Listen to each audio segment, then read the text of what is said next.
हरियाणा के बेरोजगार युवाओं की मैं बात करना चाहूंगी। अध्यक्ष महोदय, जुडिशरी के एग्जाम्स हुए, हमारे क्या हरियाणा में काबिल बच्चे नहीं है? अगर जनरल कास्ट के लगते हैं, बाहर के लगते हैं, शेड्यूल कास्ट की सीटें खाली रह जाती हैं।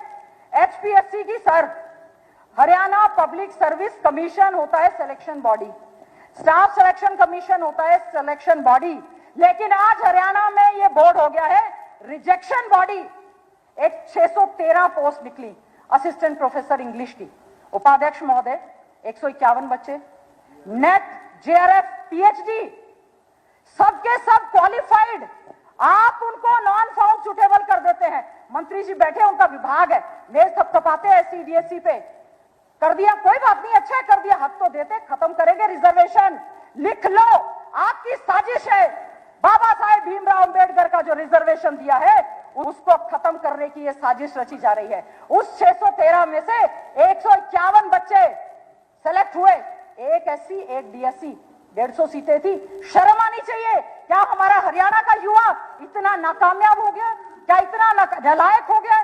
जो यूनिवर्सिटी में टॉपर बच्चे हैं वो 35% मार्क्स नहीं ले सकते, फिर आप कह रहे हैं बहुत अच्छी गवर्नेंस और आपकी बहुत अच्छी एक सरकार चल रही है। क्या कारण है?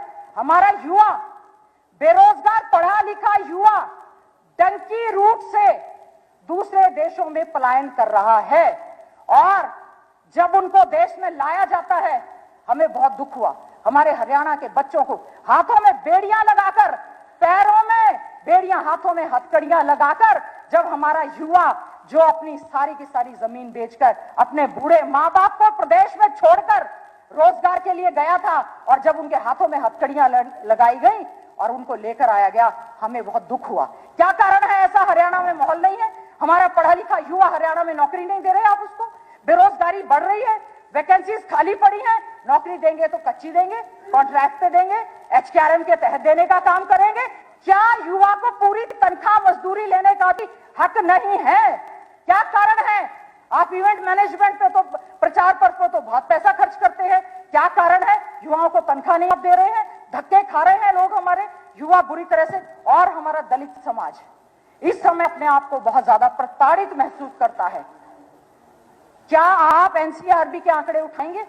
शेड्यूल कास्टों पर बढ़ता हुआ अपराध, महिलाओं पर बढ़ता हुआ अपराध एक बहुत बड़ा चिंता का विषय है, और हमें इस पर चिंता भी जो है अच्छे से करनी चाहिए। और आज सरकारी स्कूल क्यों बंद किए जा रहे हैं? सरकारी कॉलेजों की सीटें खाली क्यों हैं? इसलिए बंद किए जा रहे हैं, उसमें गरीबों के, दलितों के बच्चे पढ़ते हैं। बाबा साहेब भीमराव अंबेडकर जी ने एक बात कही थी, शिक्षित बनो, संगठित रहो, फिर संघर्ष करो।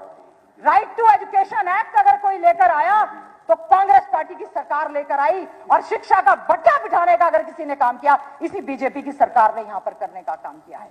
मैं कहना चाहूंगी, चाहे डाइट बंद कर दी, बाइट्स बंद कर दी, आरोही स्कूल बंद कर दिए, कॉलेजों की बिल्डिंग्स की बुरी हालत है, स्कूलों की बिल्डिंग की बुरी हालत है। माननीय गवर्नर महोदय हमारे स्कूल में विजिट करने के लिए गए, इतनी बदबू आ रही थी, फोटो छपी इतनी बड़ी बड़ी, मुंह पे रुमाल रखकर गए, उनको बदबू आ रही थी। गरीबों के बच्चे पढ़ते हैं ना, इसलिए आप उस पे जो है ध्यान देने का नाम जो है उसमें काम नहीं करते हैं।